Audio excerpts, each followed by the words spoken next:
تأتي من الخلف، تأتي من جانب اللاعب كايل نوتن، يحاول التقدم كايل نوتن. كريستيان إريكسن، تسديد، الله الله الله الله الله الله، وختامها مسك سلفا أجمل ممن خلف، أجمل ممن في اللمسة الماضية. استلام يأتي أمامنا، روضها، فتح زاوية تسديد، عانقت الشباك.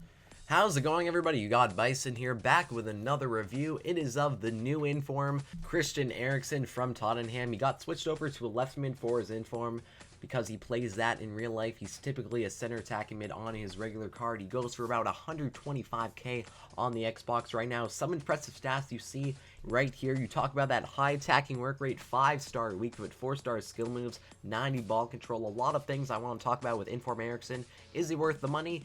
How much of an upgrade is he over his regular card? Well, we'll find out in this video, guys. Thanks so much for watching. Please like, comment, subscribe, and here we go.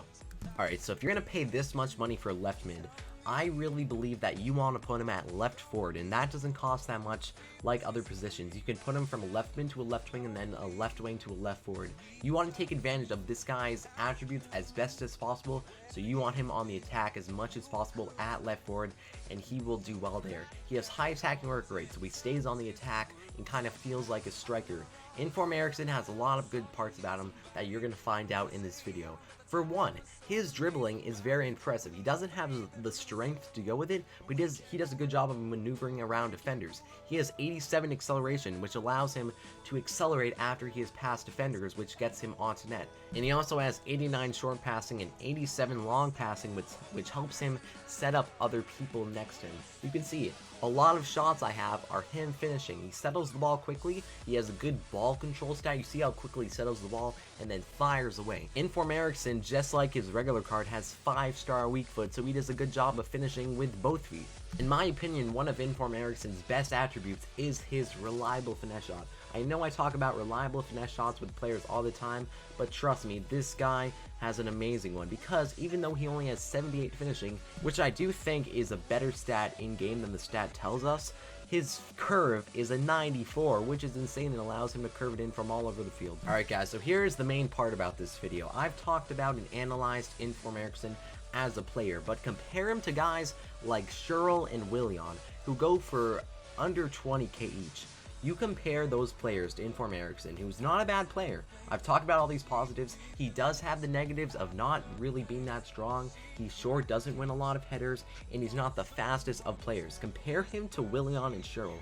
They are both very similar to Inform Eriksen and both have different advantages. Despite the fact that Inform Eriksen might be a little bit better than each of them, it doesn't make a huge difference that you want to pay an extra 80k for Inform Eriksen when you can pay about 20k or 5k for the others.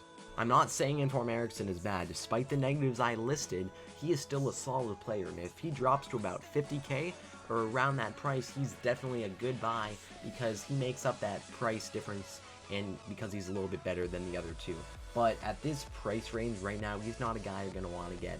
But I could see people coming across this video 2 months from now, May, and he's going to drop a lot. At that time, I think he might be a good buy. So let's pretend we're in that situation. Inform Eriksen is a better buy because he's a good player and has those positives. Just his position, too, can kind of decrease his overall status. So for a rating, I'm going to give him an 8.3 out of 10. At this point, I'm taking price into consideration a little bit because it's such a huge factor whether you buy this guy or not. When he goes down later in the year, consider this rating increased by a little bit because price is such a huge factor in determining this one player's rating because of how it all worked out with his positioning and the players near him. And I already talked about all of that, so thank you guys so much for watching this review. Please comment, like, and subscribe.